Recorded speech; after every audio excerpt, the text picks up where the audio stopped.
with your friends, chillin'. Day and night for days on end. Now you can't come see me tonight. Say you ain't got the time.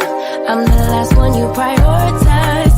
Peeping your IG pictures on my phone. I won't spend another night at home. Okay, I'ma just be on my way. You'll see I'm not the one you take for granted, babe. I know that life can be busy, love, but you make time for the ones you love. It's only right, it's what I deserve. Love, tell me what you've done for me, done for me, done for me, done for me lately. Did your mind go on vacation, leaving your affection for me at home? Tell me what you've done for me, done for me, done for me, done for me lately. With your heart and your attention, we're the kind of love that I used to know. Baby, so can you take me on a date? The simple things you do to make me stay. Now it's like you don't even try. I used to wonder why, but now I'm left with no more tears to cry. I know that life can be busy, love, but you make time for the ones you love. It's only right, it's what I deserve. Love, tell me what you've done for me, done for me, done for me, done for me lately. Did your mind go on vacation, leaving your affection for me at home? Tell me what you've done for me, done for me, done for me, done for me lately. With your heart and your attention, we're the kind of love that I used to know. If you want me the way I want you, put your all into all that you do. It's only right, it's what I deserve. Love, tell me what you've done for me, done for me, done for me, done for me lately. Did your mind go on vacation, leaving your affection for me at home? Tell me what you've done for me, done for me, done for me, done for me lately. With your heart and your attention, with the kind of love that I used to know.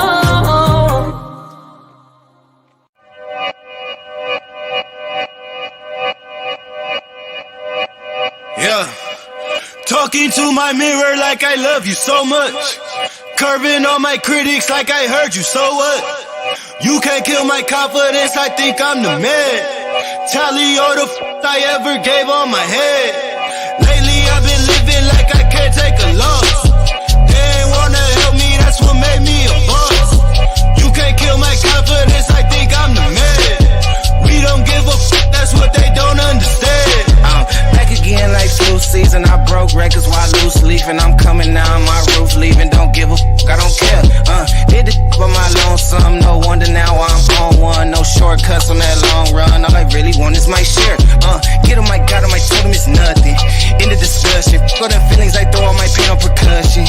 It's disgusting. I hear them bragging about that they did, and it do not move me, not in the least. They ain't been dropping no seeds in the soil, but swear that you almost spotted the feast. I've been on go mode, showboat, rowboat, wave ride. Cool shorty, too naughty, pool party, wet for the face ride. Annie up, penny down, hand me down, thrift store, old drip. New money, too funny, old shorty, talk about, oh. I'm on that now, can't get a pass now, I'm a cash cow, keeping it brash now. It's trash now, I'm a spaz out. I've been killing my lows and living on highs. You see in the sky's the proof. You could just see in my eyes that there is no lies. I cannot disguise the truth. I've been duck dog, getting to my new merch, color duck sauce on the new couch with my chucks on. Get the on with that hate. I'm big cool on the small chat, cause I know now that I'm all that. Got a Hawkeye on the ball cat, get the out of my face. Talking to my mirror like I love you so much. Curving on my critics like I heard you, so what? You can't kill my confidence, I think I'm. Hey, what's up? This is your girl, Nicole Reloaded, and we locked and loaded with another video. Hey, what's up? How is everyone doing early this morning? Okay. I came on here, y'all. I'm sorry I haven't been on. I got school, honey. I'm close to almost the end of things. What's up, Jess Andrea? What's up, Kayla? Hey, sis. How you doing, Jinx? What's up to y'all that's in the bushes? Y'all go ahead and do me a favor and hit that like button and share if you care. Thumbs it up or thumbs it down. Praise God you came around. So, what is the hot topic that is on our brains tonight, Insomniac? Welcome to the House of Reloaded. We talking about Larry Reid live, getting exposed. Child. Honey, Vincent Terrell Hill came out with his disruptive truth. Okay, he is laying it all on the line. Okay, now I'm behind a little bit, y'all. Some of y'all might have seen it, and some of y'all might have not, but we're going to talk about it over here at the House of Reloaded on tonight. Amen. And I want to know how y'all feel. Is y'all mad with Larry Reid? Are the Christian brothers and sisters, how do you feel about Larry Reid's alleged contractor assistante long-term friend? They're no longer friends now. That relationship is severed. His boyfriend, how do y'all feel about Buddha? Okay, Mr. V. Terrell Hill allegedly bussy bumping with Larry Reid. Somebody call the police. Somebody call the police. But I don't want to hold y'all here all night so we can get into some things. But I want to know, how do y'all feel? Do you care if Larry Reid is trisexual, bisexual? Do you feel that Larry Reid has lied to his audience? Has he been dishonest? Do you think that Buddha is just shady boots? Why is he coming out now after all this time? How dare he tell his alleged truth? Child. Anyway, let's get in to see what he talking about, honey, because it's something else, child. So let's go ahead and get into it. Okay, because y'all don't want to hear me rambling. Here we go. Let me enlarge it. Y'all make sure y'all like the video. All right. Here we go. Okay. Now, Mr. Terrell Hill, aka Buddha, Larry Reid's alleged ex-lover, pound town friend, bussy bumping, in love while he was married, allegedly, because him and his ex-wife I think they got back together a couple of times, honey. But was they rolling in the sheets in the married bed? Shame on you, Larry. You a nasty dog. After working on a 7-part series on spiritual abuse, I've gained a wealth of knowledge and a new perspective. But most of all, it's caused me to clearly see how silence is complicity. Thus, my silence, though serving me, has not served the masses. So as the universe wills, I am presented an opportunity to come clean. Let me start by apologizing to all that have been affected by what I'm about to address, but suffered long because of my silence. I must also seize the moment to offer my apologies to one person in particular, Elisa Dunn. I know what it is to play a part in a network where victims were created. And to be honest with you, I didn't say anything at all. And it's one of my biggest regrets. It's the reason why I'm really doing this video. Specifically, there are 2 people that I carry in my heart because I should have spoke up and I didn't. And though I think it's too late to stir the waters now, I want to say to YouTube specifically, I am so sorry. It will be self-explanatory by the end of this episode why I needed to apologize to Lisa. By the way, hi, my name is Vincent Terrell Hill. Some call me Buddha, some call me V. Terrell Hill, and for some of you, you call me Elder Vincent Terrell Hill. I worked with Larry Reid from Larry Reid Live from 2003 to 2018.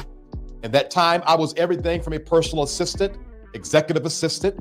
I traveled statewide and internationally, but most importantly, I am the creator and originator of the Larry Reid Live show. Throughout those 15 years, 13 years were spent in a sexual relationship with Larry Reid. For a while, I believed I was the only one, or rather, the only man. However, Larry made me aware after our sexual relationship was over, I wasn't. I will disclose the other men in the church he's had some sort of sexual relationship with outside of me as we move forward. Most of what I say in this video is provable. Everything else I saw with my own eyes or those directly connected to it told me. None of this is secondhand information. You did take my cum on how many years in your ass, so it's, my spirit is in you. You did take my cum on how many years in your ass, so it's, my spirit is in you. You did take my cum on how many years in your ass, so it's, my spirit is in you. Yes, while he was married, pastoring, traveling the road, working with me on Larry Reid Live, we maintained an ongoing sexual relationship. That, to my knowledge, only he, Shamako Bryant, and myself was aware of from 2005 to approximately 2017 when I cut off the sexual relationship. Shamako didn't like our relationship. I'm not bringing love for us, but what you mean? Decide him didn't like our relationship. I'm not bringing love for us, but what you mean? Decide him didn't like our relationship. I'm not bringing love for us, but what you mean? Decide him didn't like our relationship. More on Shamako later. Now you may ask, where did I get these audio clips from?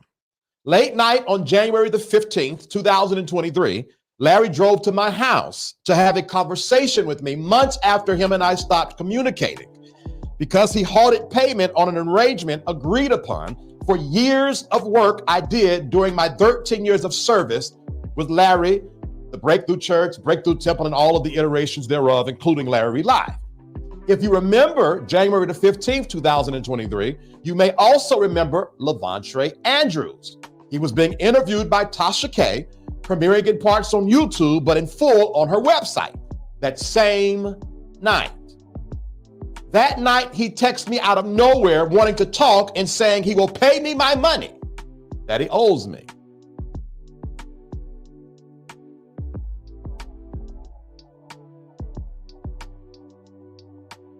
Now, one might feel it was hush money. However, he attributed his desire to talk to a dream he had, and he felt led to text me and to meet with me. Now, speaking of Levantre Andrews, let's go ahead and air this out real quick. If honest, Levantre and Larry would corroborate this one thing. I had no idea Levantre had accused Larry of molesting him 2 years later.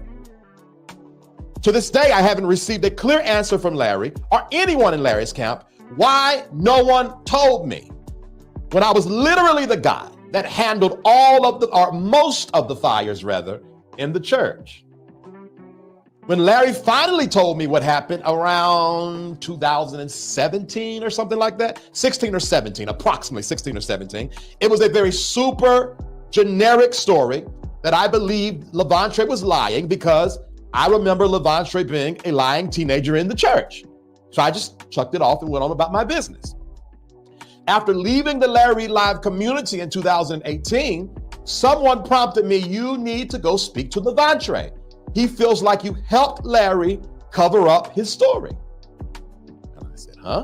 So I reached out to Levantre just simply to let him know I didn't find out till many years later, only to realize that phone call brought me more than what I bargained for. Once Levantre gave me his side of the story, significant parts of it startled me because it mirrored the same sexual experiences I had with Larry Reid. See, Larry is a voyeur. He loves to see people naked. Delquan recounts a time that Larry purchased him new underwear and wanted to see him in the underwear. Levantre recounted a time where Larry asked him to clean up his room in his underwear. What Levantre didn't know up until now, and he still doesn't know, he's hearing this while you're hearing this, I knew he was telling the truth the whole time. Because I too was requested by Larry to do the exact same thing many a times. Although I wasn't there, I said to Larry, as it relates to Levantre, here's what I said to Larry. Either you did something to Levantre or you provided the inappropriate details of your bedroom fetishes to a young member in the church. Either way, you are dirty, dog, wrong. One of the things that always bothered me about this Levantre is one thing and one thing only. When I talked to him back in 17, 18, he said something that was eerily similar to our experience. And I asked you about it, and you said that you told him some stuff, and yada, yada, yada. So in my mind, even if that was just that, there was already a line crossed. Do you think maybe you could just let him have this and just let him filter out? It's so interesting to see. Then what we're talking about in the past, Marco said, I know y'all gonna be talking about some stuff. He said, but you need to ask me some more. He thinks certain stuff like this makes him good with what to do. But I don't think that would bode well in court, because that admission could be seen as, well, if he was having an improper relationship with the assistant, why couldn't he have an improper relationship with the drummer? So that's a lot. One of the things that always bothered me about this Levantre is one thing and one thing only. When I talked to him back in 17, 18, he said something that was eerily similar to our experience. And I asked you about it, and you said that you told him some stuff, and yada, yada, yada. So in my mind, even if that was just that, there was already a line crossed. Do you think maybe you could just let him have this and just let him filter out? It's so interesting to see. Then what we're talking about in the past, Marco said, I know y'all gonna be talking about some stuff. He said, but you need to ask me some more. He thinks certain stuff like this makes him good with what to do. But I don't think that would bode well in court, because that admission could be seen as, well, if he was having an improper relationship with the assistant, why couldn't he have an improper relationship with the drummer? So that's a lot. It shouldn't have happened. And I told Larry explicitly, leave that boy alone. Now let me go deeper. No abuser operates alone, right?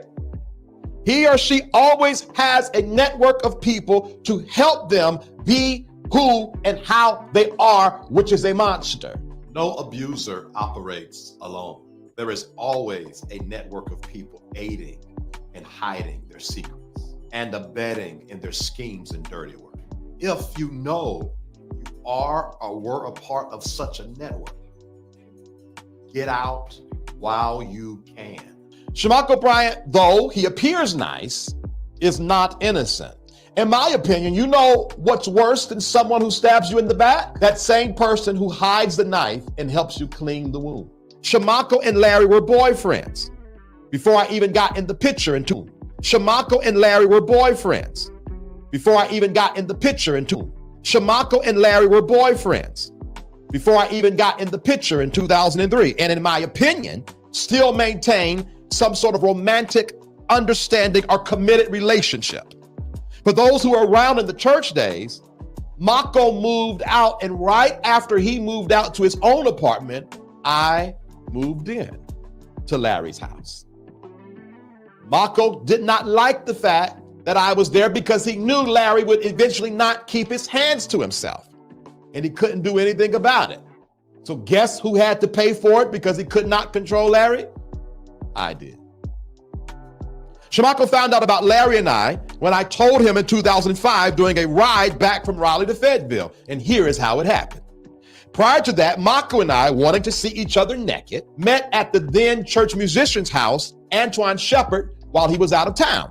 Mako, for whatever reason, had a key to Antoine's house, so we went there, stripped naked. We were young and dumb, giddy and childish, but hey, we did it. I thought it was a good time. We didn't touch each other at the time. We just saw each other naked. However, what I thought was Mako being fun and my friend, in reality was him fishing for information on whether or not Larry and I was having sex.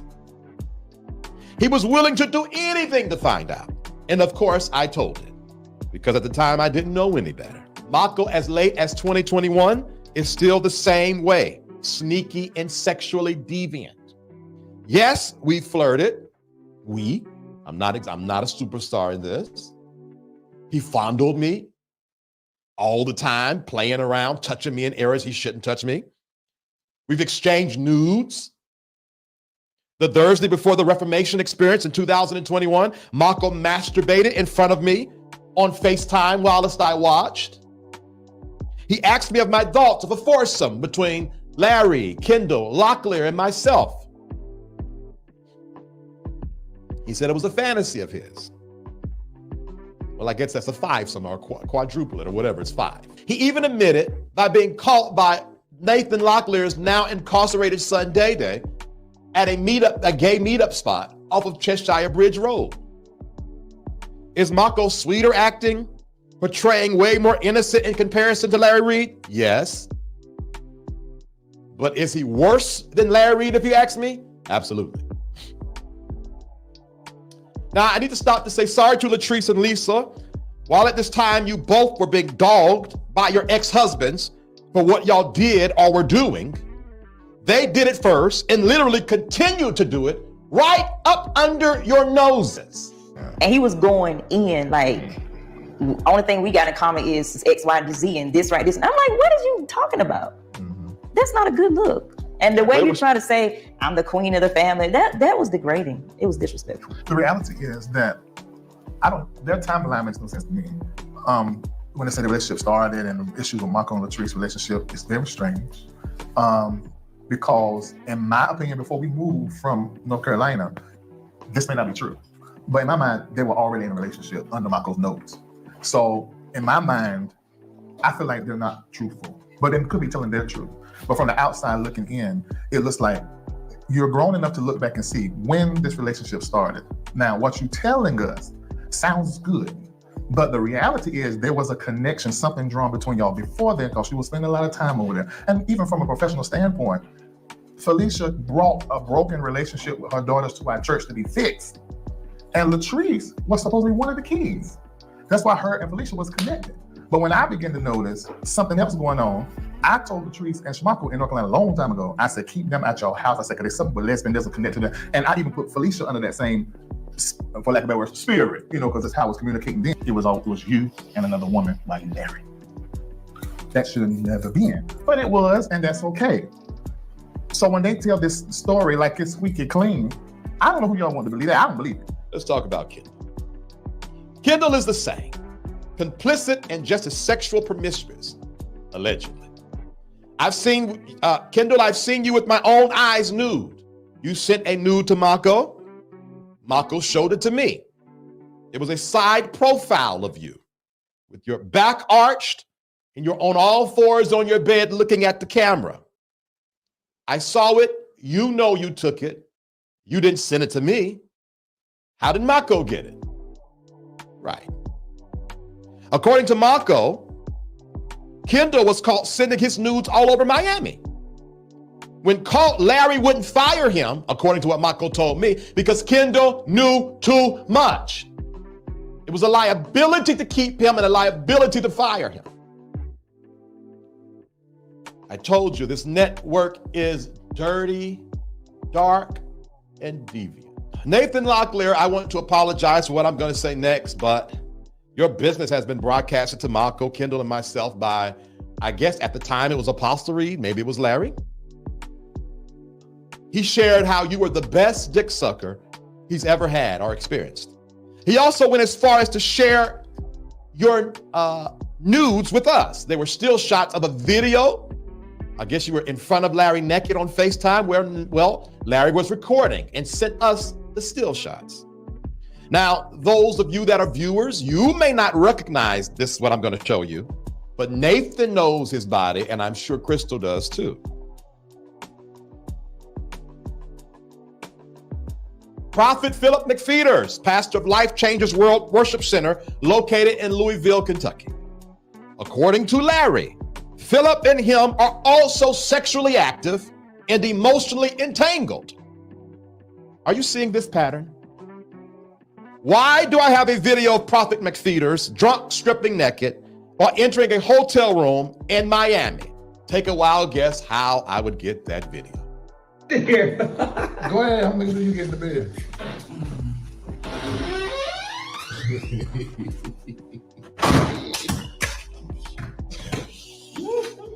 Go ahead, get in the bed. I'm getting in the bed. I'm about to go get in the bed. Text me in the morning, you wake up. All right, number 2. I thought you had to pee. I'm gonna pee when I get home. Okay.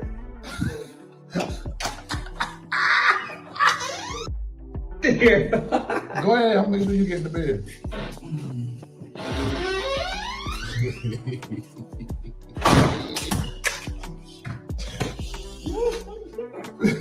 Go ahead, get in the bed. I'm getting in the bed. I'm about to go get in the bed. Text me in the morning, you wake up. All right, number 2. I thought you had to pee. I'm gonna pee when I get home. Okay. Now, honestly and sincerely, I would like to apologize to Philip and Nathan for them falling casualties in this messy web. But if I left them out of the extremes, the point of this video would be for naught. I could go on and on. Junior, the bodybuilder, I guess security, the masseuse, another sexual partner of Larry, according to what Larry told me this past April 2023. Everyone in this picture are the ones I've just named. So if you want to know who is Larry having sex with or some kind of sexual immoral relationship with, look at those in his inner circle. You ever wondered why Josh Merrills or Cameron Phillips are never invited on these trips? And if they're invited, they never seem to go?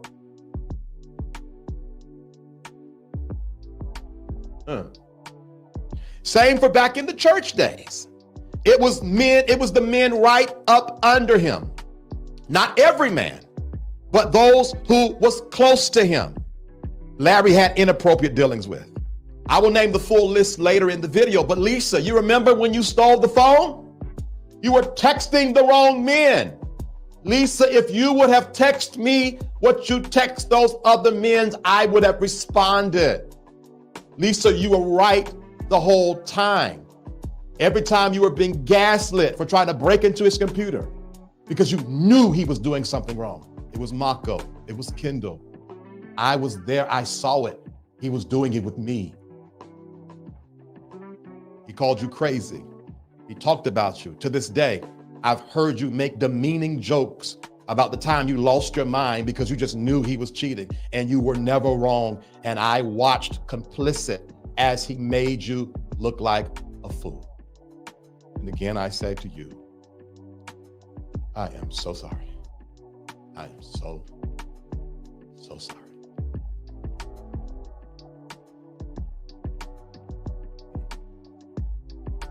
All right, let's keep going. It hurts my heart to know so many people so into the MBN Network weekly, You know how it is. only for the leaders of this Tell us organization about your childhood. are the head Mom and dad. leader to splurge, They were wasting money, married, 13 years. and from what I have heard, What, your mom and your dad? Yeah. promise Yeah, much to 13 the years. members It was of the dope, patrons, yet yeah, drop the my ball, mom and dad. underperform, or never fulfill the said projects or promises. I even called him. One example of wasted funds, you might have heard of a recent story of this guy, this former staff member called Lester Peltier. Usually y'all use the word friend these days. Okay. As it relates to all the rumors that be going on in folk mind, just be made up in their mind. I'm Not only what the hell I want to do. But that ain't happening. Larry Darnell Reid. No, that's no. I wish I would. Be fooling up with a mentally ill, a lover of somebody that's mentally ill, poor, not American citizen. I just can't understand what y'all think. Who y'all think I am? I don't understand that. Do you see my ex-wife? Do you see the I know there are beautiful women around me and beautiful men around me. Y'all see that? So then why am I gonna go after that? Y'all just need to think just a little bit. I'm not having no lover that you gotta find in every way, shape. Come on now. And I'm not taking care of you. That's not happening. Let me explain. Whoever I'm gonna be with, I'm gonna take care of them. But you need to be able to take care of your darn self if I was not in the picture, what I'm saying. No, it's crazy. That is the dumbest thing in the world. He was put on staff to be a chef for the NBN network. Whilst there was already a chef on staff, Latrice. Lester is now alleging that outside of the contract, which included housing, transportation, and a regular payroll, he was getting way more from Larry. This Lester story is not adding up, even when you hear it from Larry's mouth. Eventually we end up, I was paying for some stay places, but like one was staying. I said, I can kill for that. You had to come to Atlanta. So he came to Atlanta, which was good because they got the contract of marriage. And it's always into something. So it was time for Thanksgiving or Christmas. And Marco wanted him gone, right? He always had on old people there. And he left, he went to his aunt's house and took his stuff. But while he was there, just considering all different stuff that was going on, Marco said, let's send the rest of his stuff there. You know, like, just so we can stay a little bit while longer so we can just clear our mind and find out what we're going to do. Okay. Well, he started thinking, these people are trying to get rid of me. So he's in New York, feel like we're trying to get rid of him. He flew back to Miami, where he ended up homeless for having money. And he got frostbite and had to go to the hospital, so he gets mad. And guess who he called? Oh, Jesus. Huh? We're going to check this out. So now here I'm sitting on the phone. I'm like, okay, that's what happened. Let me get to the phone. So he calls this shit right here. Now, we don't know any stuff that's going on. Come find out Mr. Whitehead was going to pay him $20,000 up front, $20,000 at the end. Flew him back to New York, put him in a hotel room for 3 days. He's going to meet him at 8 o'clock. He called us at 6. All of us had blocked me. By this time, but he didn't. Marco didn't block him. So he called Marco. And he said, I'm about to, I got in contact with Bishop Blackhead. We're going to do a story on Reid. And y'all push me to marry Latrice. He said all the stuff he needed to say to set up. We're trying to make it a federal thing. Okay. And Michael said, well, why are you calling telling me this? After he wanted his Christmas, how does one read the call me? You know, I can't believe he does it. I know this is not how he's supposed to go. But so I was trying to tell him in November, so I said, I'm doing a whole lot. I can't take care of you and do what I can got to do. Right. And so, you know me, Michael called me and tell me what's going on. I said, okay, well, let me do that. Michael said, Reid. He just want to talk to me. I feel like he talked to him just to get a kid out. I said, I don't give a fuck. I said, don't nobody try to make me do something. I said, I'm wrong. And I'm about to get off there. He said, no, that's okay. He called my whole name. And it's like something was clear. He said, listen to me, Larry. Reid. Call me. So I grabbed the phone and I called him. And as soon as I put it in the phone, I'm so sorry. I got something to tell you. I said, what? Lamar, which is his first name, right? I've been knowing him since 2019. He paid me to get close to you and get inside your business to find out who you are. So they just had to let that whole thing go because he didn't go through it. So he apologized. I made sure he had somewhere to stay because I fired Orlando. So I had Larry Lather had some savings in our apartment in the booking. Now, why would you take care of someone whom you thought was betraying you? Up until April 2023, Larry and Lester were cool because I have the text messages where he was trying to recommend masseuses and Lester was one of the ones he was recommending.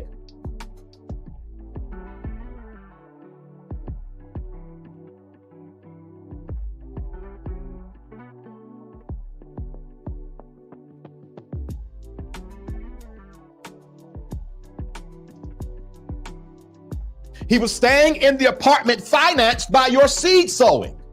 Those of you that are part of Reformation Church, doing what up until June before he was attempted to be kicked out?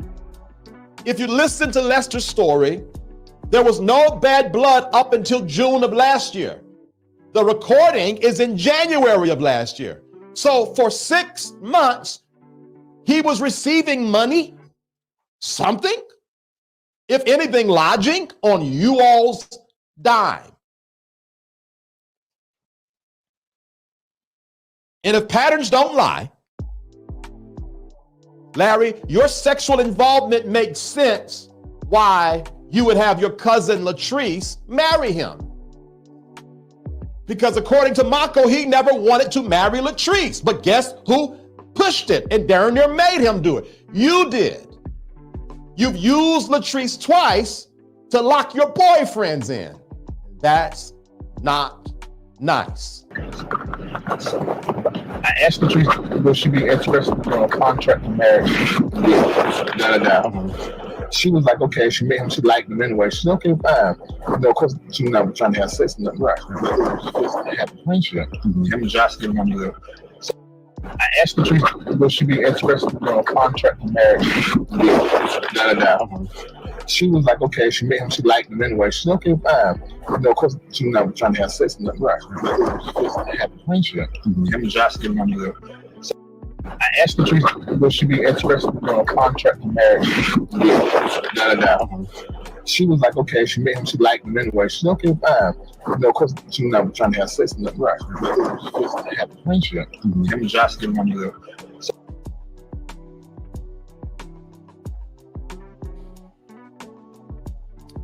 Allegedly, the NBN network accountant or ex-accountant was stealing money, hard-earned prophetic seeds.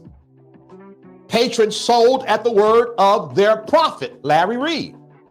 The accountant's name, the ex or former accountant's name is Eddie Banks. He was able to steal, according to what Larry told me, $6,000 at a time.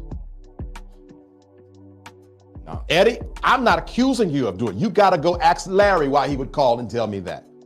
All the trips that you've seen me on, I never paid a dime. Not a hotel room, not a meal, not a plane ticket. Thank you, sowers of the NBN network.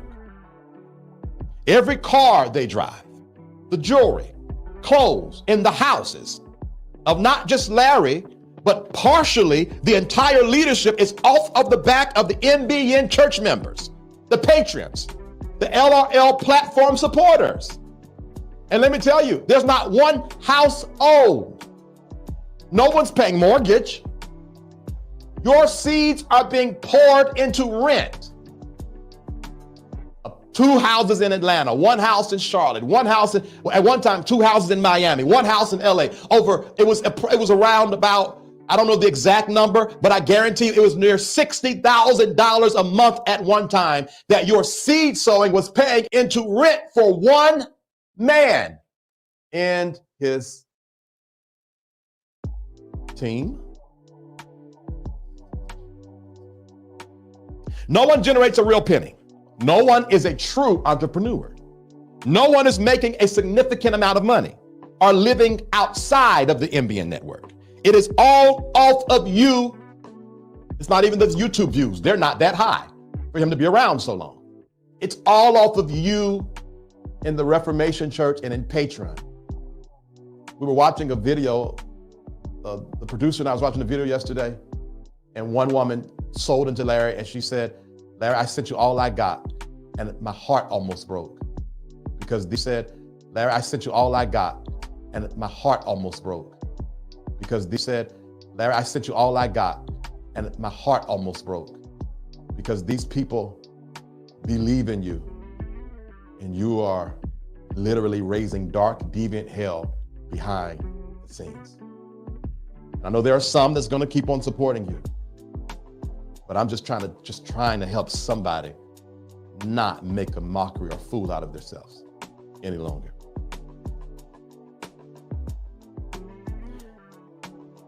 Now, this doesn't include Cameron and Erica Phillips or Josh Merrills or Felicia and mostly Nathan Locklear, okay?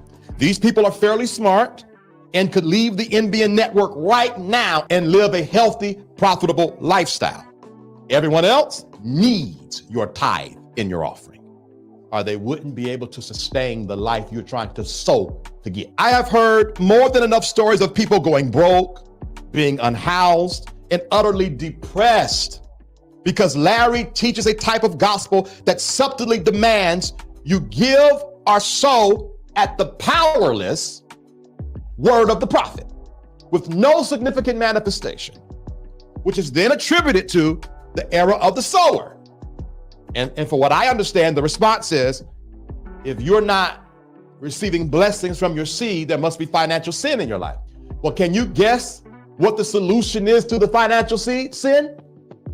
Sow again. So you see the cycle? I sow, nothing happens. I feel like I'm sinning. So I sow, nothing happens. I feel like I'm sinning. So I sow, nothing happens. In the meantime, while you're going in that loop, they're in Aruba, in Miami, and here, we were in LA. We were eating the best steaks off of that loop. I stayed in 5-star hotels off of that loop. Some of this camera equipment I purchased off of that loop. I'm not a hero here. I'm a whistleblower. In my conclusion, I am a gay man. I've had my share of gay sexual experiences, more than I would have liked to have. I have done everything that come to my mind outside of hard drugs. My nose, my allergies, and sinuses will not allow me to do that. That being said, these men I named participating in gay sex is not the issue.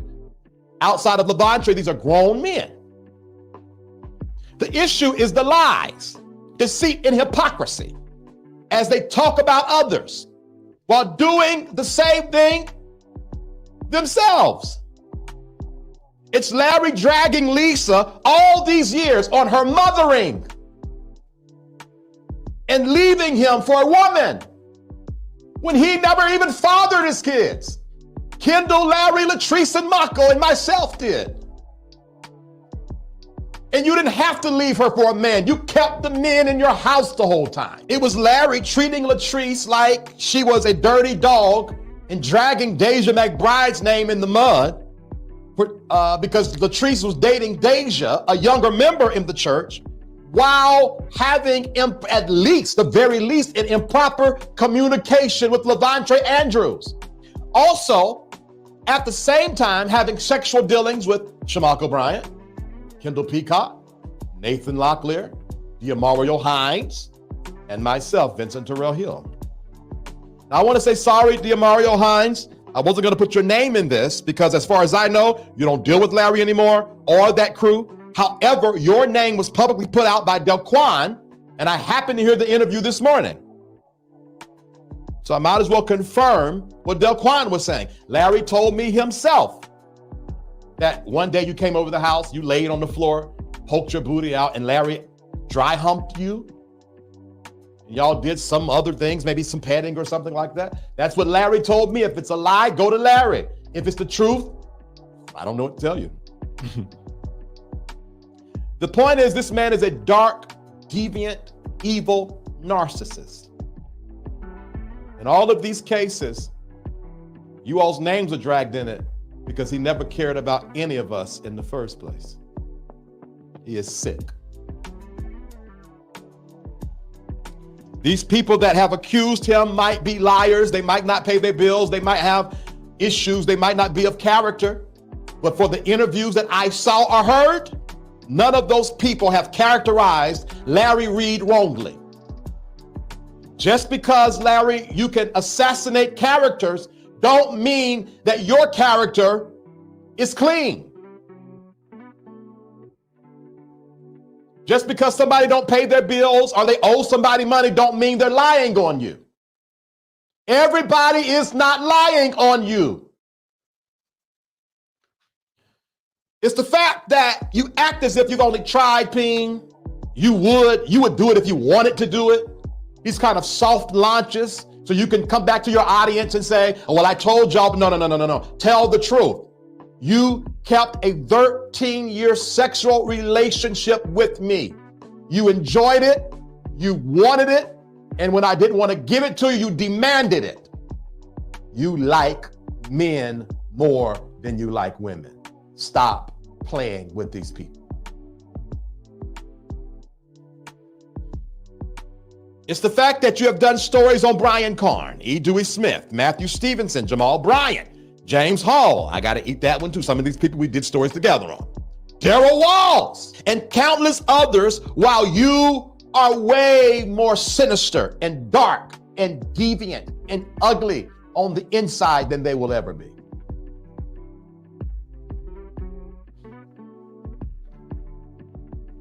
This whole idea of the platform being about women and kids.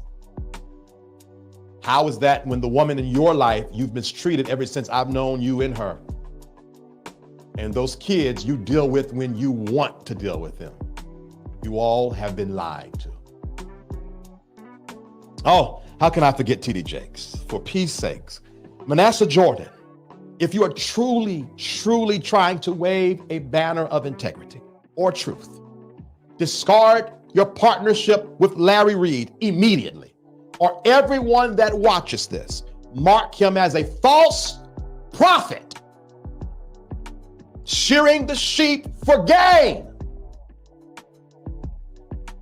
If TD Jakes is truly guilty, he won't be brought down by the hands of thieves. In darkness, cosplaying as truth and light. It's not how that works. Bishop Bernard Jordan, if you are as integral and truly a prophet as you say you are, you know I'm telling the truth. You know it. We're Geminis. You know how we roll. Talk some sense into Larry. Sir, if you don't, everyone watching this deem him a false prophet that would rather conveniently receive the seeds off of the back of the poor than to stand up for innocent people who's been trampled over by a dark, deviant psychopath. Do what's right, Bernard Jordan. I know you know it. I know you see it. I see that you see it. Do what's right. Now let me speak to content creators because everybody getting this. I don't have no friends. Well, I got friends. But in context of this, I'm equal opportunist. I sat back and watched you all cover Larry's stories and make mockery of it. You sensationalize the abuse of others for clicks and views. You interviewed people who were not credible. You were so excited to tell the story. The real truth was lost amongst hours and hours of pointless banter, lots of shade and other nonsense in your YouTube and Facebook lives. You're wasting time. Stop manipulating the stories of manipulators to grow your channel. If you all would have simply done what I did today, just tell the story, it would not have been necessary for me to come out of retirement and do what I'm doing right now. To those who are watching, I got something to say to you too. God is tired of the lies. He's sick of the nonsense. Exposure is here. Leave other people's houses alone and get your house in order. Now, I know the majority of you came over here to be nosy. Hi, my name is Vitriol Hill, a soul healer. Welcome to Safe Space. But now that you're here, you are now accountable and responsible for your part in this. Every time you see a video, you like a video, you share a video, you comment on a psychopath's channel, you are complicit to the blood that's on his hands. If I'm telling the truth, if Levante is telling the truth, you're paying for it. You're going to pay for it. All right, here's what I'm going to do moving forward. I'm going to do one question and answer live when I feel like it. Then I'm going to choose one integral platform and one interview only. And after that, I'm going back to soul healing and helping people that want to be helped. God bless. Ooh, we chat. Okay. I guess he told y'all if he told Larry Reid, and he said, look, he dropped it on, man. He just dropped his nuts on YouTube. What y'all think about Larry Reid, the pastor, the prophet, the gospel singer?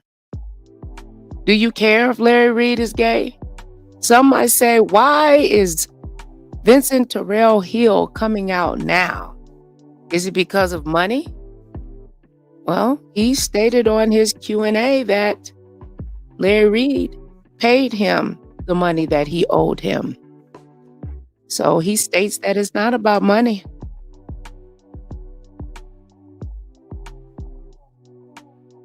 Some might say that he's doing this to grow his YouTube channel. He wants some attention, and he is hating because he can no longer hum on Larry Reid's balls. Please do not shoot the messenger. I'm just telling you what I'm hearing in the streets.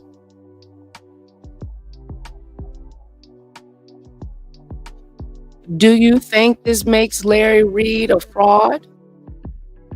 Is he a freak in his private life? He like to get down and freaky deaky? Do you care what Larry Reid does with his boy Bussy?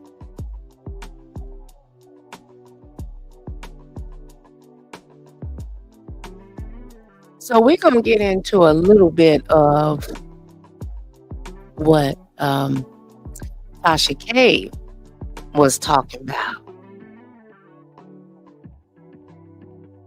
which was Levante. She did an interview with him. When was this?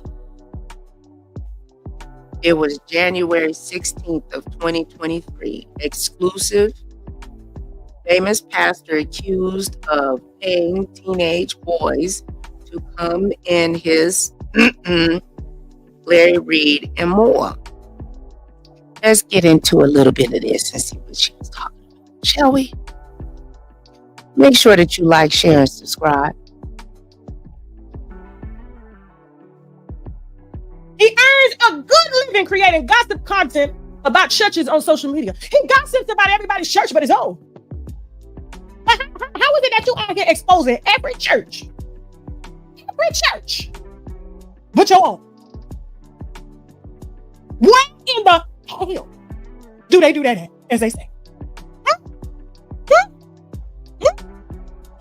You've been out here since 2017 on Facebook, on Instagram, on YouTube, and you have coincidentally even partnered with me to expose churches, but you somehow left your church out of the expose. My friend, because y'all seem to think YouTubes are friendships. I'm just appalled at how loosely y'all use the word friend these days. Okay? Levante, hold on. Oh, I have here a 13-page lawsuit. Who writes a 13-page lawsuit against someone who's accusing you of the most heinous crime in the world? Dr. Larry, don't you look away from me. It's your turn now, brother. It's your turn now, brother. You've been out here on every church's block. You done talked about everybody, daddy, mama, children. Okay? But you're going to look away from me right now, brother? No. You're going to face me today. the introduction of this lawsuit that Larry filed against the accuser, Levontre Andrews, that has since been dismissed by Dr. Larry Reid Live as well after 1 month. After 1 month of filing. He says that he's an ordained minister, author, songwriter, gospel, recording artist, and actor. Reid is well known as an online commentator who discusses matters involving pop culture, politics, and religious leaders in their movements. Not allegedly, he wrote this. Okay? Also goes on to say that Larry Reid Live LLC, sponsored by the Indian Network, which is a 501c3 compliant ministry. I beg to differ, but that's a whole nother topic there. Okay? LRL airs to a combined audience of nearly 400,000 people weekly on Facebook and YouTube. I should have been streaming live on YouTube on Facebook tonight. We have to reach all. We have to make sure. Okay? With over 32 million views on YouTube alone, YouTube and LLR are referred to collectively as plaintiffs. This is the frivolous lawsuit he filed and dismissed less than 3 weeks after it was filed against the accuser that is here with us tonight with receipts. He says that the defendant, Levontre Andrews, is angry with Reid for unrelated matters. Unrelated matters. How do you file a lawsuit and you say that the defendant, Levontre Adams, who was 15 years old at the time that he's alleging these things, was angry with Reid for unrelated matters, and you filed a lawsuit, but you don't put what the unrelated matters are, sir? What are the unrelated matters? And to any other YouTuber that wants these court documents, please email us. We'll gladly send you the file, and you can review them as much as you want. You break it down, you dissect it, you figure out what this language is, because I'm having a hard time. Because if in fact the defendant was angry, which he, according to the story that y'all are going to hear tonight, he was well within his right, because he was violated at 15, according to him. He has every right to be angry. But what I'm angry about is that you had the audacity to use the money that was given to you as a 501c3 compliant ministry with a combined audience of 400,000 to use the said money to bully and intimidate victims that have a leg to stand on. But you won't say, sir, after you said about every other pastor out here, every other religious organization, why they mad, why they cheating, why they got baby mamas, why they messing with children. But you have failed to list why the defendant Levontre Andrews was angry with you, because you knew motherfucking well why. Yeah. Has knowingly disseminated false allegations on at least 2 social media platforms alleging that he was touched by Reid almost 20 years ago during the time Reid was a pastor in North Carolina. The purpose of this smear campaign is to cause humiliation, embarrassment, and to tarnish the reputation of Reid and the LRRR brand. But you still ain't said what the defendant was angry about. What are those unrelated matters? And to, like I said, the YouTube bloggers that want these, Chelsea is on standby. Ready to email. You ready to email, Chelsea? Chelsea's ready to email. Okay? You guys have full. Reid is an individual that resides in Fulton County. Okay? And he's seeking, and the amount of the controversy exceeds $75,000, which means he was trying to take, not only did he, according to Levontre Adams, take something that was precious, which was his dignity and his integrity, you want to take money from him, like you took from Daryl Moore, the blogger behind everything. He is the reason why I'm able to do this now. Shout out to Daryl Moore, the cigar vlogger. Okay, I wouldn't even be able to do this if it wasn't for Daryl Moore. He planted the seed. I'm watering it, and in spring we shall watch it grow after we put out this series Sunday after Sunday. Since you want to get in the pulpit and preach on Sundays, we're gonna preach our own gospel on Sundays, and it's PPP. Say in the chat.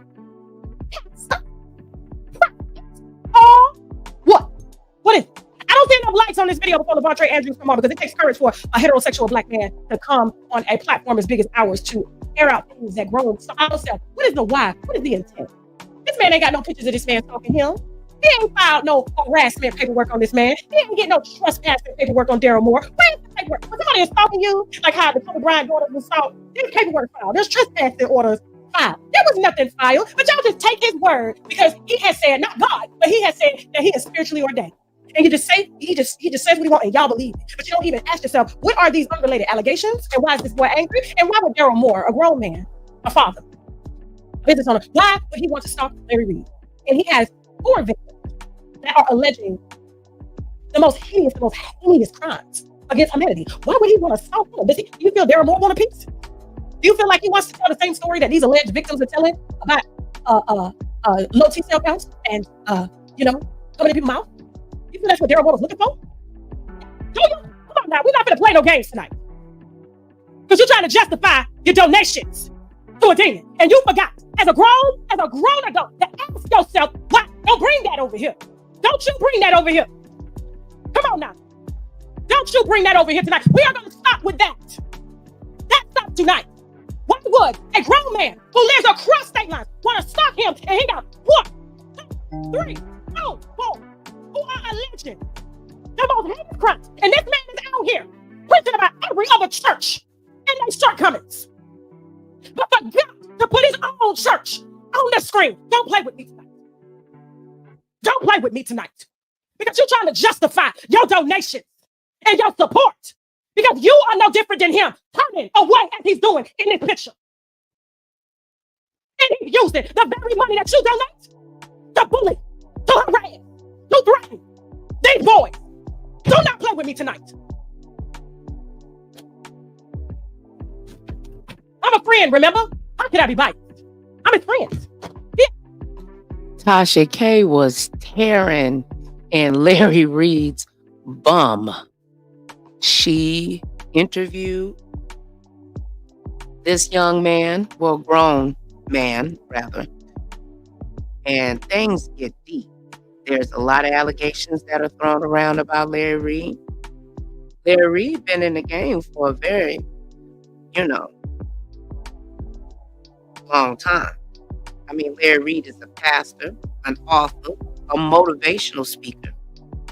He's known for his work in the Christian community, especially the African American community. He's been involved in various ministries.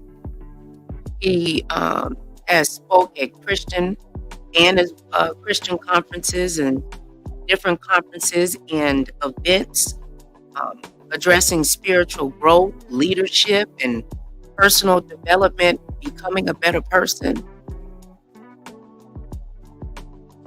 While he out here, so they say, getting down and dirty in his private life and taking advantage of those. Larry Reid did do a live stream.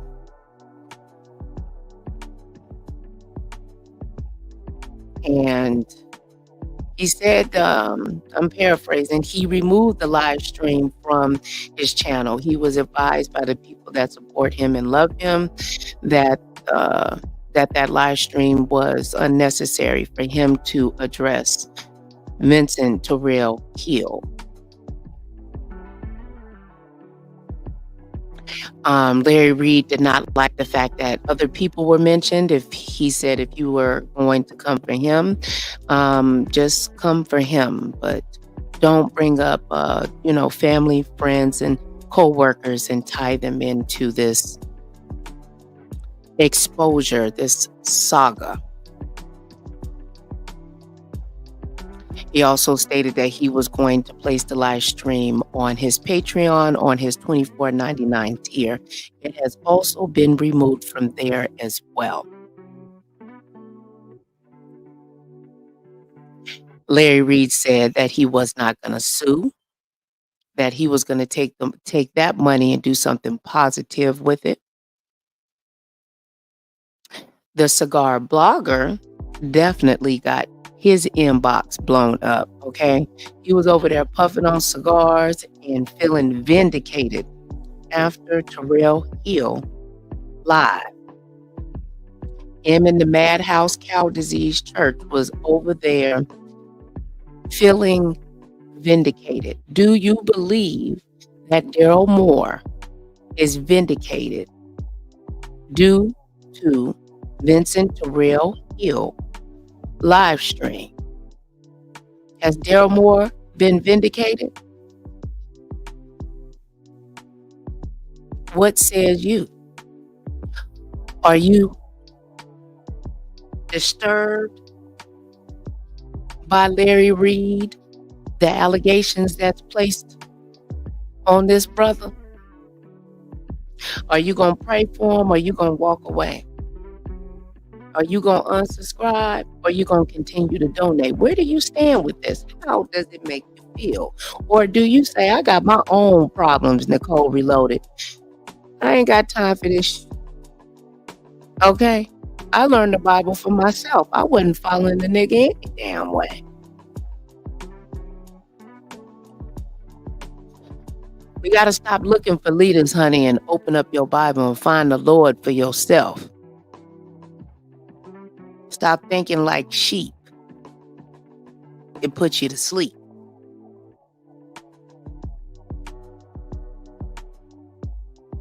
And I ate in his house. I used this cake baker. I used this chef. And the chef told me in the kitchen, after this man looked me in my face and told me there was only a vlogger, Daryl Moore, that was stalking and harassing him, but there were no victims. And then the chef said to me, I don't know why these boys would say that. I didn't notice nothing in the house. Well, since you didn't notice anything because you were cooking and eating cooch.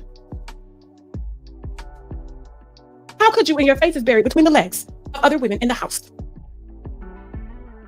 That's why your teeth are rotten and falling out. To Larry Chef. Do you really, we're not playing. We're not playing tonight. Okay? We have been working on this for 3 months. 3 months. And I would not touch it unless there was a receipt so heavy, it was undisputable that I could just sleep well at night. And I've been sleeping and watching how he's moving. I even called him.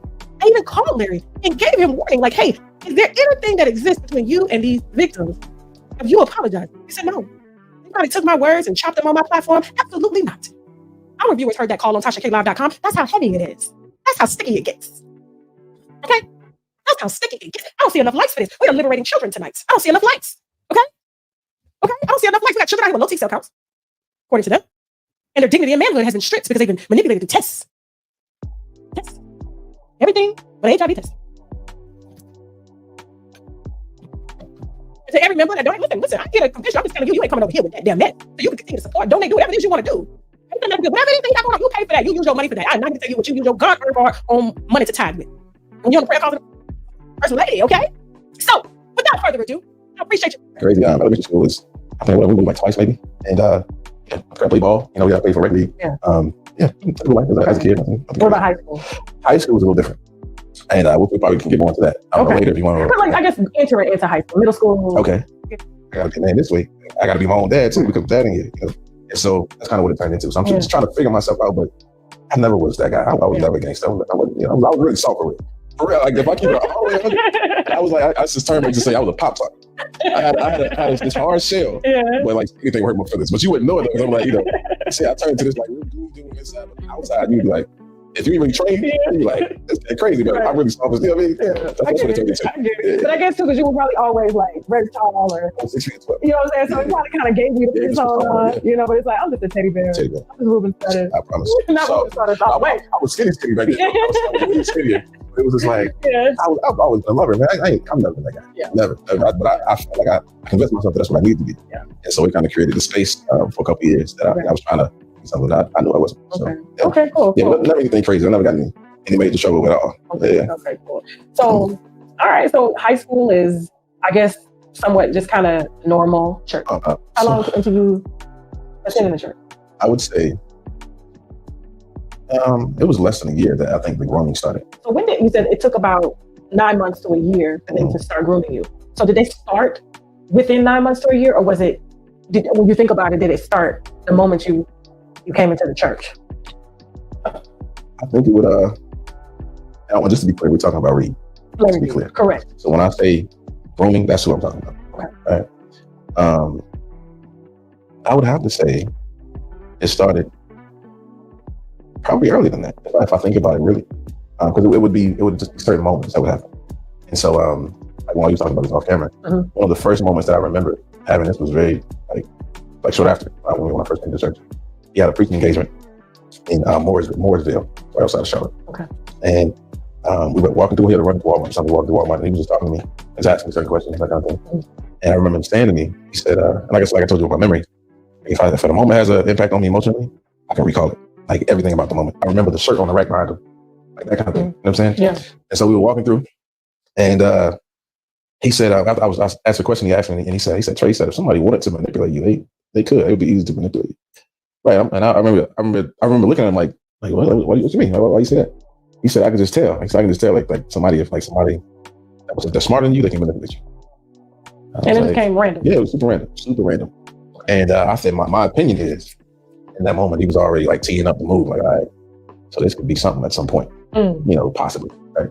And you were how old at the time? I was 14, 15. Okay. That's when I first met him, like 14, 15, somewhere in there. Okay. And I wasn't 16 yet, I know that for sure. Yeah. I was like 14, 15, somewhere in that space when this particular scenario happened.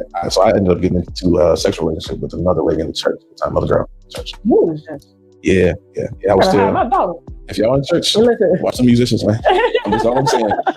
I'm just saying, it's just what the truth is. Like, if you're in the church, you know what I'm talking about. Watch the musicians and watch your daughters. That's all I'm saying. But they found out about it. It was a situation because like the culture in the church at the time was like, if you were in a relationship, or if you were interested in a relationship with somebody in the church, it had to be facilitated. Like, it wasn't something that I could just, like I say, man, you like each other, right? I could just be like, gosh, I want to take you out without like basically like the permission of like the leaders. Like that kind of dynamic. Specifically like with Reid, like he was like really like specific about those kind of actions. Like where he would either he allowed it or not. They would be really intentional about And so because we knew that, we kept it a secret. And plus we knew that he wasn't gonna be with it. We knew that too. Why?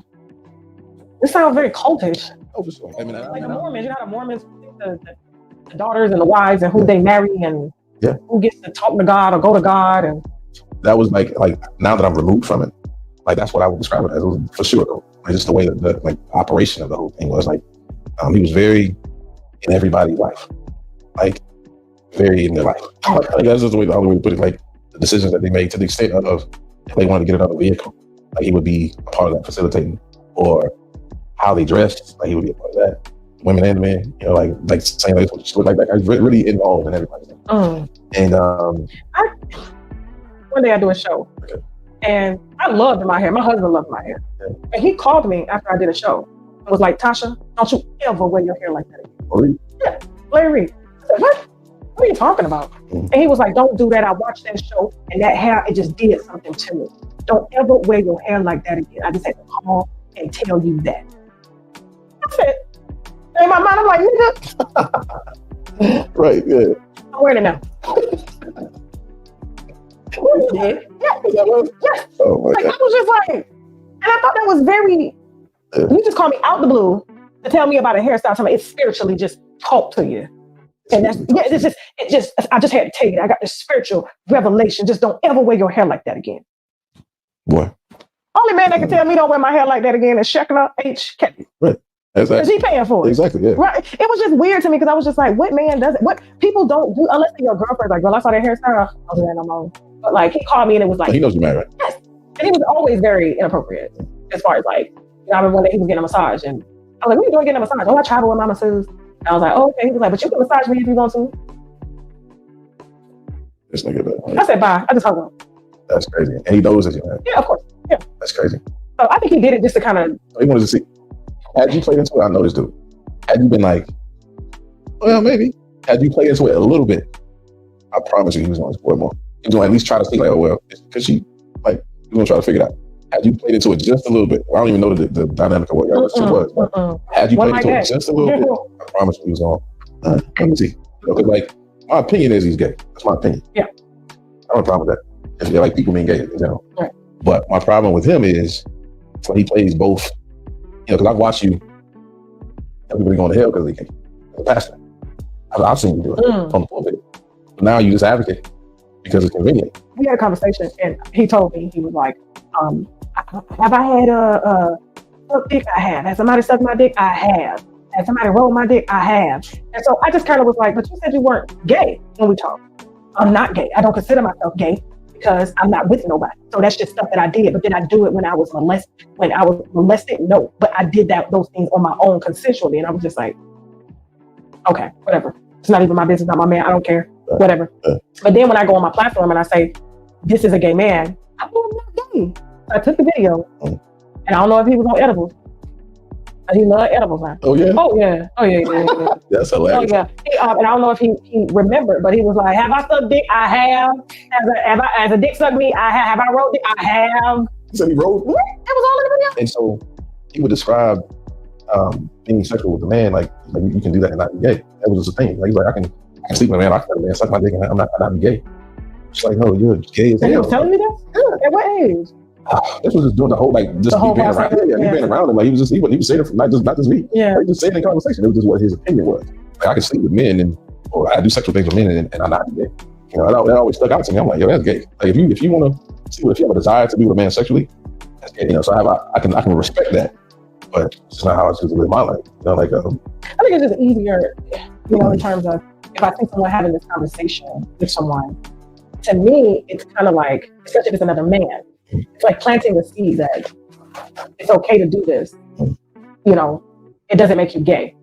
So it's kind of like subconsciously planting a seed that if I never considered that. Yeah, like I never considered that. Yeah. It could be borderline grooming. Yeah, you're right. I've never until this moment. When you go to question if he makes a move on you, you don't say, "Oh, this is a man making a move on me." You just say that this is just a sexual act. Now, what are you thinking?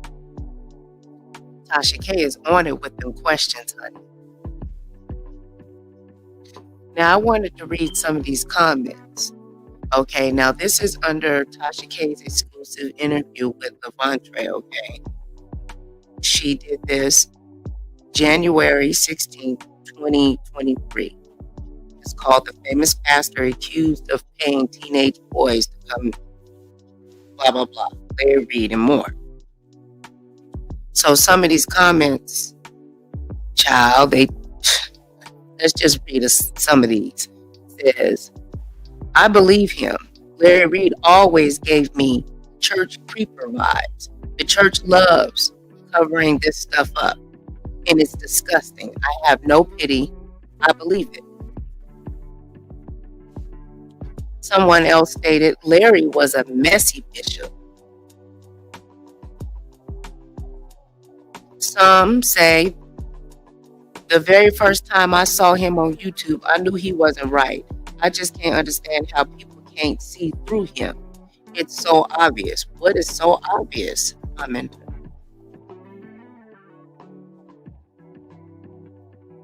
When he said, "I've done the work," people who do shadow work and heal from things that plague them from their younger years know exactly what he meant. He too claimed in detail, which shows the level of healing he has gone through. I salute you, sir. So people are saluting him for telling his truth, and they're believing his story. This is a wicked world, so wicked. I'm praying for the young man, the young women that have been subjected to adults befriending them and coming in as mentors in sheep's clothing. Some say I agree. No, the world's not wicked. It's just actually amazing. It's some people in the world that are wicked. Oh, we in a wicked world, baby. So when you go down these comments, a lot of them are not in favor of Larry Reid. This thing gets deep. You know, but throwing around and calling somebody a pedo, though, that's a serious accusation. A very, very serious accusation, putting that jacket on somebody. You know what I mean? We're going to listen to a little bit more of this. Make sure that you like, share, and subscribe. Thank you for joining Nicole Reloaded at the House of Reloaded. And let's get into some more things. Please share your thoughts below. And it doesn't matter if it's male or female, it's a sexual act. Don't consider this gay. It doesn't make you gay. Yeah. You know, and I'm sure he was married at the time. Yeah. To a woman. Yeah. Yeah. So if I'm telling a young boy that, I'm planting the seed that it's okay, man. Like, it's okay, if a man tries you, that don't make you gay. That's so right. I literally never saw it as like a part of grooming, but it absolutely was. But the sexual act in itself is perversion. All right. So besides the comment that he made about, being with a man sexually doesn't make you gay. Describe some of the other things that he would say, or not he would do, but that he would say to you that kind of just made you go, okay. Things he would say, not do. Yeah. Things he would say. I think I always had an eyebrow about the company he kept that would be from his past. So these guys would say, "Oh yeah, this is my best friend. I've been knowing for all this time," and they would come around and they would be really feminine guys, and it always stuck out to me. And then anytime we would meet new people, immediately he would be, "Yeah, you gay." He used to say and after a while, it's but for me it became like, "Yo, why is everybody gay? Why do you feel like everybody's gay?" And why is that the first thought? Immediately you go into the sexuality when you meet people, and because he does the gospel music, and so we have these musicals and performances and stuff, And he would go in there like, oh yeah, he's gay. And he go, this person is gay. But let's go because I know I don't want to. Are you comfortable with going into the acts? Well, that's why we're here. Like I've done the work. And I think that's a really important piece to discuss for several reasons. Okay. One of them is this narrative that he's trying to create about me being so angry with like my whole reason for this. Even me doing this interview, he feels like it's because I'm angry with him. And he described this in his paperwork they submitted. He said, my reason, I think the way he described it was smear campaign. That's the verbiage he used. He said, it's just because I'm angry that he cut me out of his life. And I'm so angry about that I'm just saying all these terrible things. I'm just so upset. He cut me out of his life. Hey, bro, you're insane, bro. Like, you are insane. He said, I'm doing all this because I'm upset that he cut me out of his life. Are you crazy? That's like, when I tell you, I was upset at one point. I'll say this. I was upset that what happened. That was going to be my question. I was upset. Are you well within your right to be upset? No, for sure. So, and I'm going to tell you why. Okay. I'm going to tell you why. I was upset because for years, I wasn't able to acknowledge it for what it was. I thought it was something different. And not even hiding it. I was like the acts themselves, because of how they presented themselves to me by him. I didn't acknowledge it for being what it was. I didn't acknowledge it for being as terrible as it was. What do you mean? I think a large part of why I felt angry is coming into the understanding of what happened. So I was like, all this time, I've been blind to this, right? And so and people could probably wonder, like, how are you blind to sexual things? How are you able to see it different from what it is? It's what it is. You know what I'm saying? And I would rationalize it the same way to an extent if I was hearing it objectively. Yeah. But I think what you have to consider is where it happened, how it happened, when it happened. Where it happened was in a church space, a religious space. Why it happened is because of the absence of my dad. Where it happened is that it happened in a father-son dynamic. That's where it happened. Right? The dynamic wasn't you're my lover. That wasn't the dynamic at all. The dynamic was, I'm your father, and this is actually my way of protecting you. So this was what was communicated to me was, this is what I'm being led to do by God. Like, they gave it like a spiritual basis that this is my way of covering you spiritually. And so the way it began was a conversation. He said, yo, I'm gonna need to talk to you. And he said, my feeling is you're either gonna be gay or you're going to be a male that manipulates women. So he said, it's a womanizer. If you're gonna be gay, you're gonna be a womanizer. And at the time, like in my mind, gay, I'm thinking like, I'm not gonna be gay. What are you talking about? Womanizer is possible. You're a teenager? Yeah, I'm young. Underage? Yeah, okay. Yeah, I'm still a teenager. Okay. And in my mind, I'm like, I'm not gonna be gay. Womanizer is possible. Like my dad was a womanizer. I have a reference for that. My mind, gay, I'm not gonna be gay. But because of who said it, right? So like Reid became a large part of my life. So he was literally like a dad. Like at one point I drove his car to school, you know what I'm saying? Like regularly. Like I used to do my transportation to school. He taught me a lot about how I should dress, daily stuff. Like I remember he was sitting down and showed me how to keep my receipt book.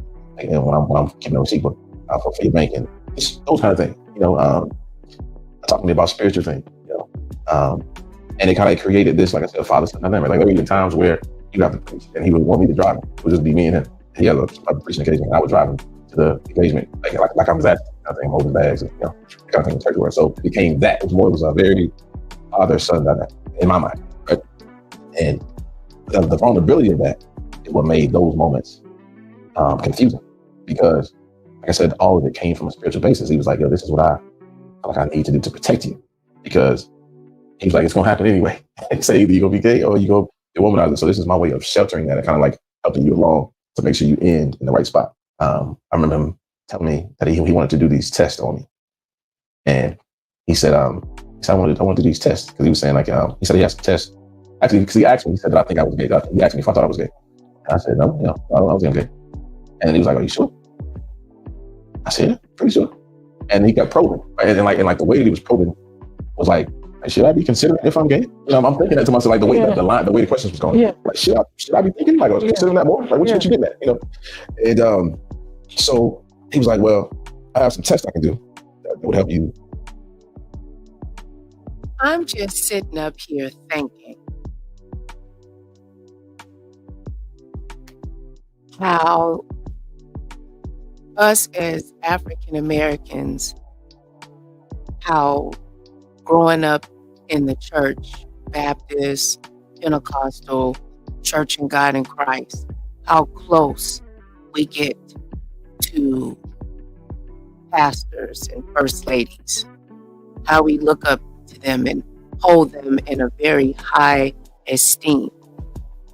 We need to be looking towards God. They're human beings just like us. They make mistakes just like us. I'm not justifying or saying I agree with any of these allegations, because I definitely don't.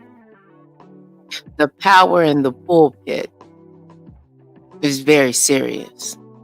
My mama always told me, baby, get to know the Bible for yourself. Nobody can pray for you the way you can pray for you. Your relationship with God is a personal relationship. We have to stop being followers and being leaders. There's nothing wrong with getting therapy, a counselor, journaling your feelings and emotions, your past trauma,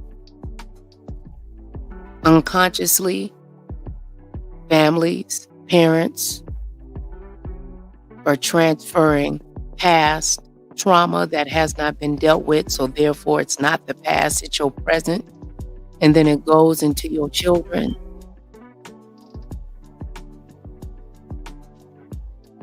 Turning kids into malignant narcissists, sociopathic behavior, disconnect. This is the year of exposure. You can't be doing exposing if you think you ain't gonna get exposed. One day, we all gonna have to face that judgment. Determine if you're gay. And because by the end of the questioning, I'm like, yo, am I gay? Like, no, I don't know. Like, I don't know. I'm trying to like, am I gay? Like, yeah, I might be. Like, I'm trying to figure it out, right? Yeah. Like how he's questioning me. And so he said, I got some tests I can do. I'm like, well, shit, I need to know. Cause I don't think I'm gay, but if you think I might be, let's figure it out. So, Okay. you know, let's get through it. Like, cause my mind, I was so personal at the time. So this is part of why I was angry. Sometimes I was like, yo, why didn't you know? Why didn't you know? So I had to go through that whole process too. Of like even forgiving myself. Yeah. Because like the version of who I am today, that could never happen. What was the test? Okay, so it took him like a week to do it, a week or two. It took him a little bit. So he let you fester on it. Yeah, and I'm like, I'm Let me get to this. I'm like, and I would say it in front of people, like in a way that he would know what I'm talking about. Like, what are you gonna do these tests, man? I need to know. What are you talking about? Like, when we gonna do them? Like, I'm not. I mean, it's funny now, but as a child, I would not be laughing. As a child. Yeah. I'm thinking back, it's comical now, for sure. It definitely got some humor to it, but I was dead serious. Like, man, like I need to know. You know what I'm saying? And so, I was like, all right. Finally, he called me to his room. And were you living with him? Yeah, I was living with him at the time. Okay. Yeah, I was living with him at the time. Because there was a few times where I moved in, moved out. It was like a couple times that happened. This was one of the spaces. Before you get into the test, what made you move in? So what was that? How did that even transpire?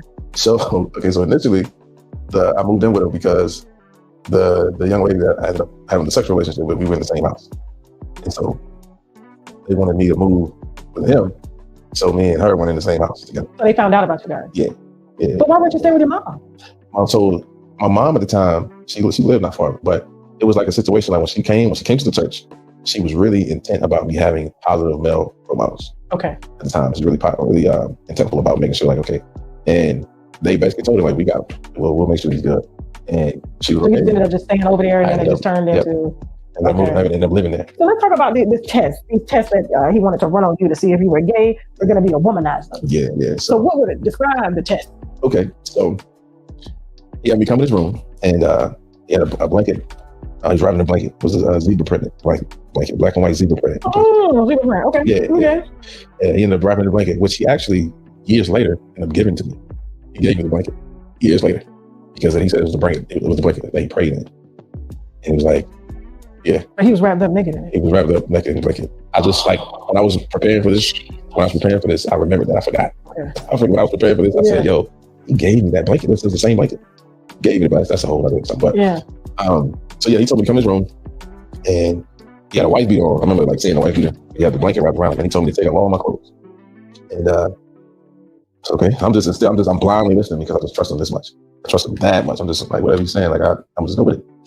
So he told me to take off all of my clothes, and he told me to sit on the side of him. We were sitting in the Indian style, and he pulled his computer. It was an old Mac computer, Okay. and he put porn on. He put on gay porn, and he told me to watch it.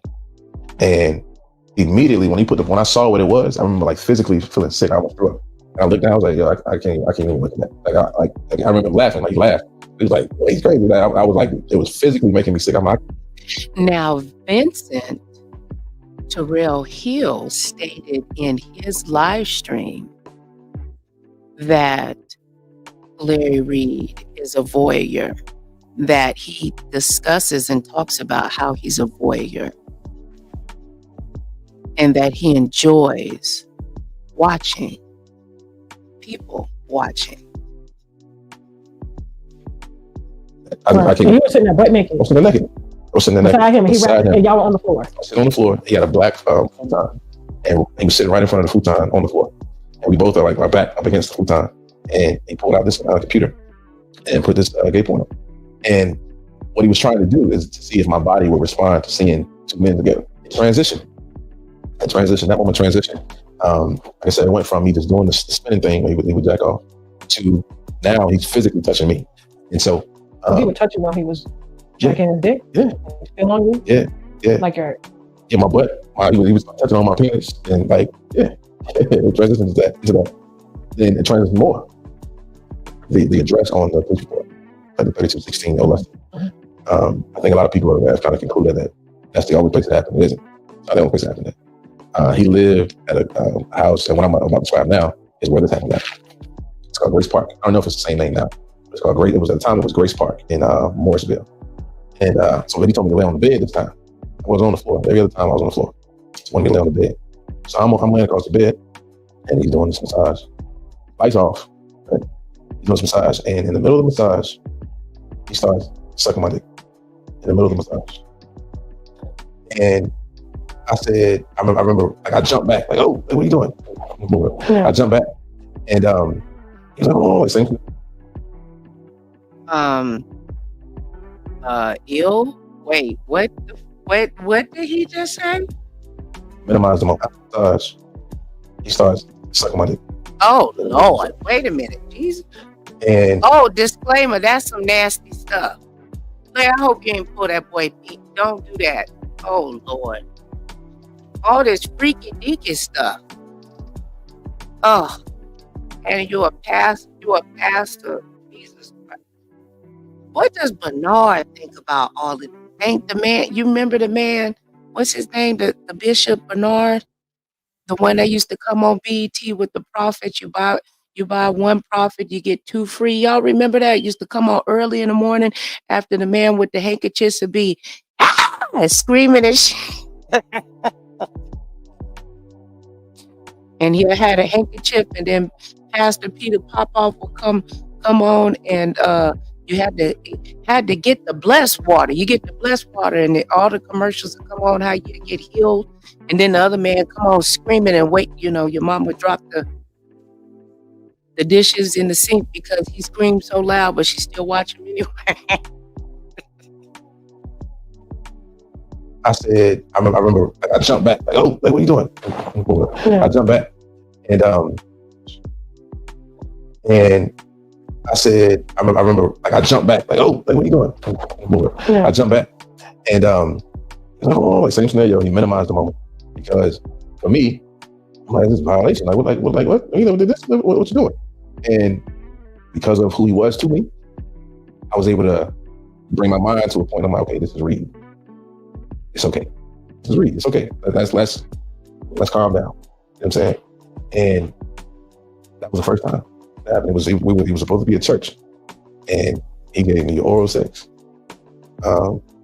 laying on his bed, and like I said, he gave it like this spiritual thing. Like he made it a spiritual thing.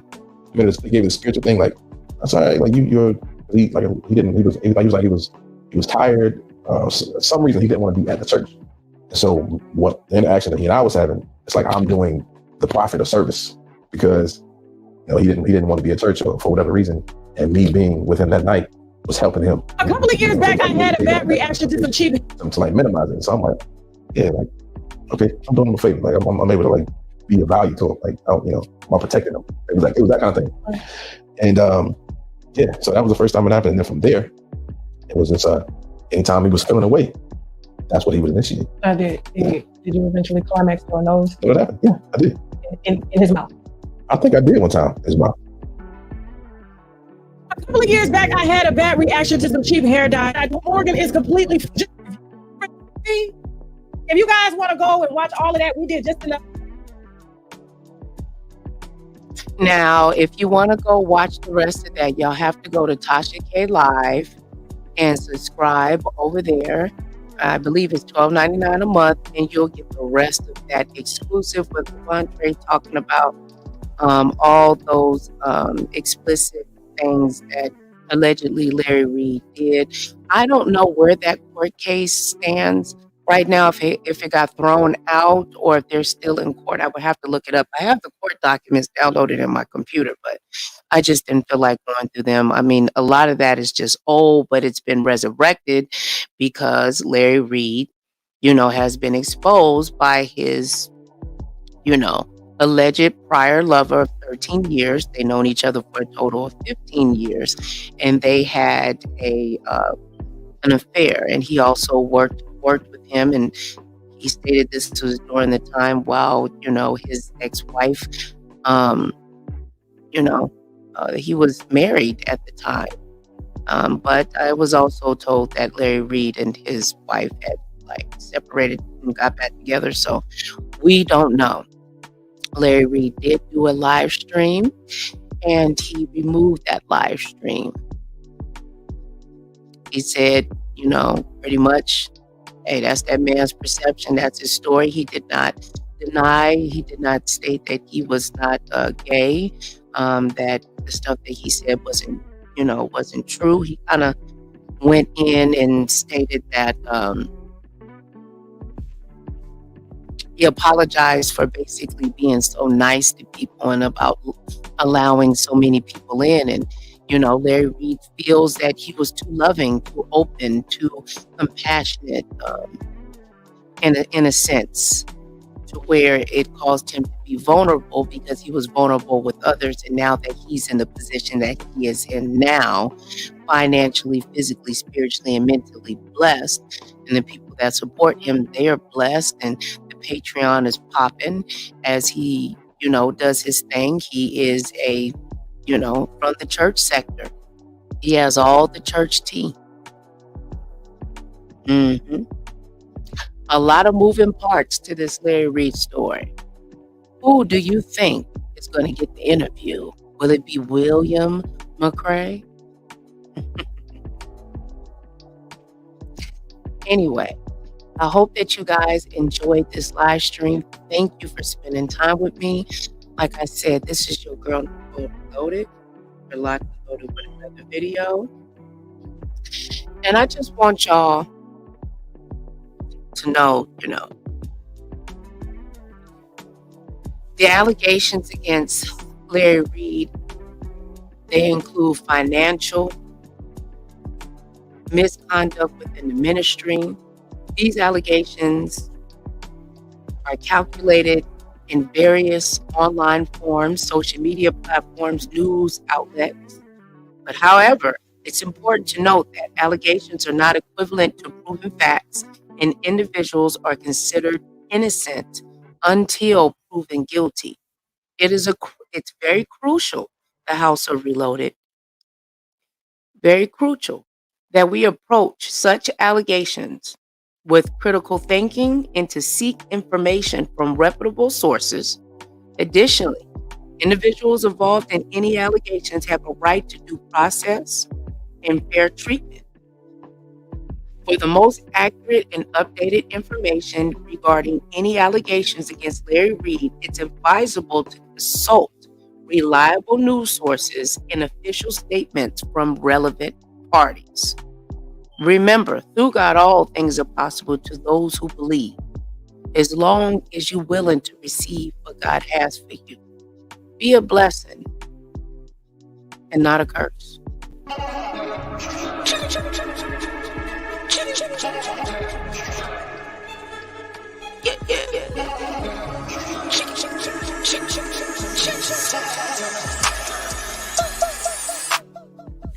line, I'ma run it every time. Give me mine, going up, need no decline. Money line, I'ma run it. Don't play with it, don't be dishonest. Ay, still not understanding.